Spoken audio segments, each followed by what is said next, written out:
से गांव में एक बार वहां रोहन नामक एक लड़के रहते थे। रोहन अपनी आलस्य और महत्वाकांक्षा की कमी के लिए जाना जाता था।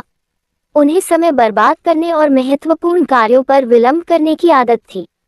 अपने परिवार और दोस्तों से निरंतर सलाह के बावजूद मूल्य समय रोहन अपने महत्व को समझ नहीं पाया। एक धूप दिन श्री गुप्ता नाम के एक बुद्धिमान बूढ़े व्यक्ति गांव में पहुंचे। वह अपने ज्ञान और लोगों की समस्याओं को हल करने की क्षमता के लिए जाने जाते थे। शब्द जल्दी फैल गया और जल्द ही रोहन ने श्री गुप्ता जिज्ञासा के आगमन के बारे में सुना। अपने चरम पर थी, उन्होंने बूढ़े आदमी के मार्गदर्शन की तलाश करने का फैसला किया। रोहन ने श्री गुप्ता से संपर्क किया, जो एक सम्मानजनक धनुष के साथ एक बड़े बरगद के पेड़ के नीचे बैठे थे। वह पूछता है, महोदय, मुझे बताया गया है कि आपके पास महान ज्ञान है। क्या आप कृपया मुझे अपने जीवन का अधिकतम लाभ कैसे प्राप्त कर सकते हैं? श्री गुप्ता मुस्कुराया और सिर हिलाया। युवक के संघर्ष को समझना, उसने अपने बैग से 1 घंटे का चश्मा निकाला और इसे रोहन को सौंप दिया। इस घंटे का चश्मा समय का प्रतीक है। उन्होंने कहा, रेत के प्रत्येक अनाज आपके जीवन के एक अनमोल क्षण का प्रतिनिधित्व करता है। रोहन ने अपने हाथों में घंटा का चश्मा लगाया, महसूस कर रहा था इसके हस्ताक्षर का वजन। अब श्री गुप्ता ने जारी रखा, मैं चाहता हूं कि आप कल्पना करें कि इस घंटे का चश्मा के माध्यम से रेत के प्रत्येक अनाज एक व्यर्थ अवसर है। हर बार जब आप समय बर्बाद करते हैं, एक अनाज हमेशा के लिए फिसल जाता है।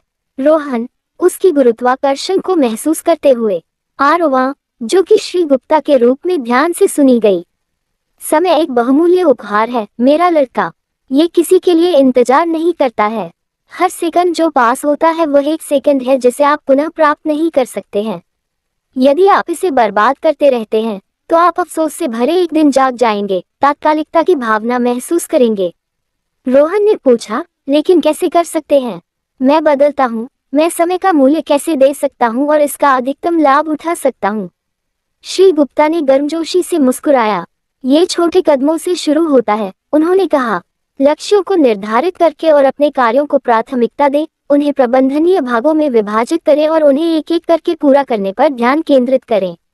अपना समय प्रभावी ढंग से प्रबंधित करना सीखें। याद रखें, सफलता उन लोगों के लिए आती है जो समय के मूल्य को समझते हैं। रोहन ने बूढ़े आदमी की सलाह को दिल में ले लिया और अपने तरीके बदलने का फैसला किया। उन्होंने अपनी दैनिक दिनचर्या का आयोजन करके शुरू किया, विभिन्न गतिविधियों के लिए विशिष्ट समय फ्रेम निर्धारित किया। उन्होंने विकृतियों को समाप्त कर दिया और पूरी तरह से कार्य पर ध्यान केंद्रित किया। धीरे धीरे रोहन ने अपने जीवन में सकारात्मक बदलाव देखा। दिन में, सप्ताह और हफ्तों में बदल गया। रोहन के न्यूफाउंड समर्पण और अनुशासन का भुगतान किया गया।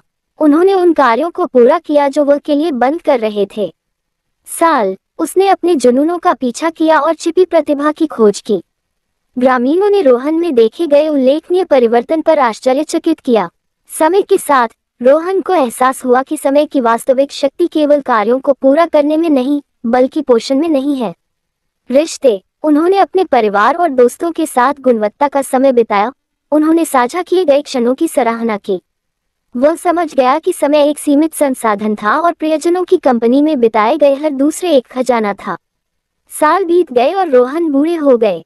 उनके गांव ने उन्हें सम्मानित किया, उनकी उल्लेखनीय उपलब्धियों और समय के उनके बुद्धिमान उपयोग के लिए। उन्होंने अपनी यात्रा को युवा पीढ़ी के साथ साझा